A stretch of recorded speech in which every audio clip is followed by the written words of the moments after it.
This video is about getting the people, us the people, to welcome in a totalitarian government.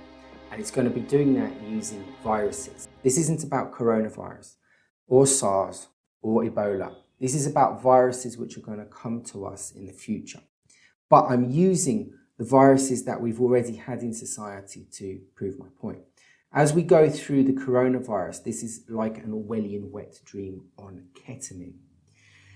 We, the people, are giving away our rights and our citizenship, and we are supporting the government to do it. This, you have to understand where humanity is going, where they want us to go, and that is towards transhumanism.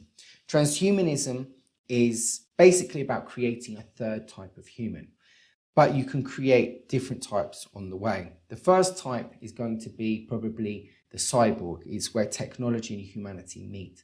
The second one is probably going to be genetic engineering, where they can genetically modify the body.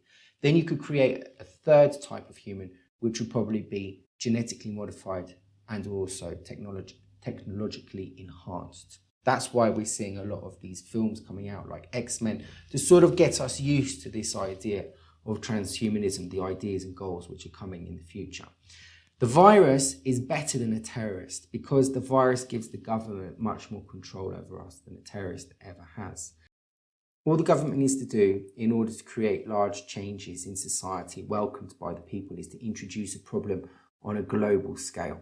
If you have something like war, virus, terrorism, then your problems are less than those constructed problems. And if those huge problems affect you, you are willing temporarily to give up your rights in order for those problems to be resolved. If those problems are constructed, then they have managed to get you to give up your rights and your citizenship. And already an Orwellian nightmare, I think, is when you seal people in their houses against their will, when you put a city of 25 million people in lockdown, when you enter into a house and drag people out screaming, when apparently in China, people that aren't quite yet dead, that you think have the coronavirus, you bung in the oven to cremate. Those laws, when people are in fear, when people are panicking, those new laws or those actions are seen as okay. They're teleological actions. The end result sort of blesses whatever the deontological action is that you're doing. So you're not working from a place of morality, you're working from a place of conclusion. If you take the case of terrorism, when 9/11 and 7/11 happened in London, new anti-terror laws were brought in. Those anti-terror laws, they were then used for other things. For instance, the council in London used anti-terror laws to look in people's bins to see if they had put the right recycling waste in the correct bin. So whenever you have these laws, they always get used for something else. So the laws that are being brought in for the viruses, my thinking is, what are those laws going to be used for? What rights and privileges have we given away as a human that can be used against us? And I think that's the way that you need to look at these problems. The coronavirus of 2020, 2019, 2020, by March 2020, it had only killed a bit over 2,000 people. By that time, the common cold had killed well over 100,000 people. The common cold killed 650,000 people a year, and within 3-4 months of coronavirus, it's killed about 2,500. Doctors even agree that the coronavirus isn't as bad as what we are told it is.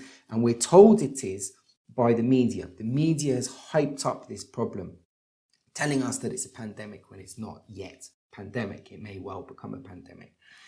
And this causes the public to react in certain ways. And this is all being recorded by the media. For instance, in Italy, there's panic buying. People are rushing into supermarkets thinking that if they're quarantined, there won't be enough food. Because if places are quarantined, you can't get food into those places. And places like cities in China with 25 million people have already been quarantined.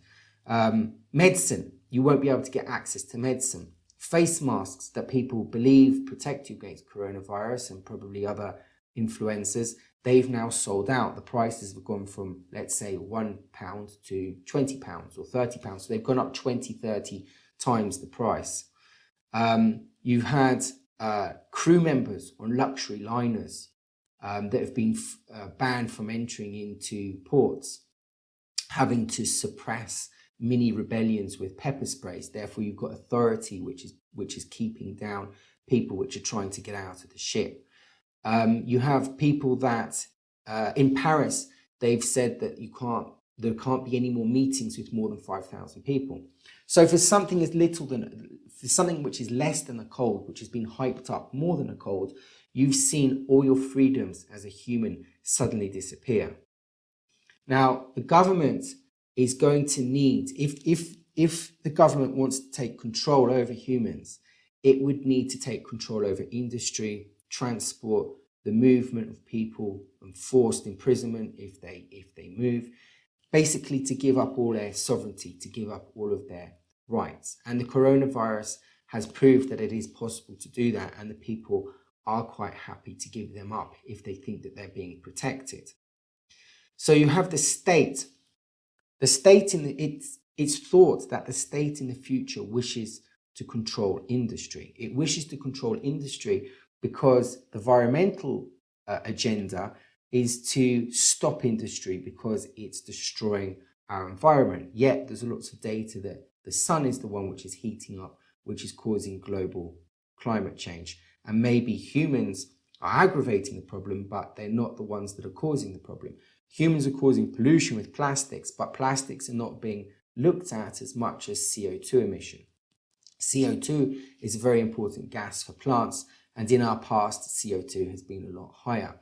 So there is an agenda for us to think that global climate change needs to be addressed. And the only way to do that is through industry stopping.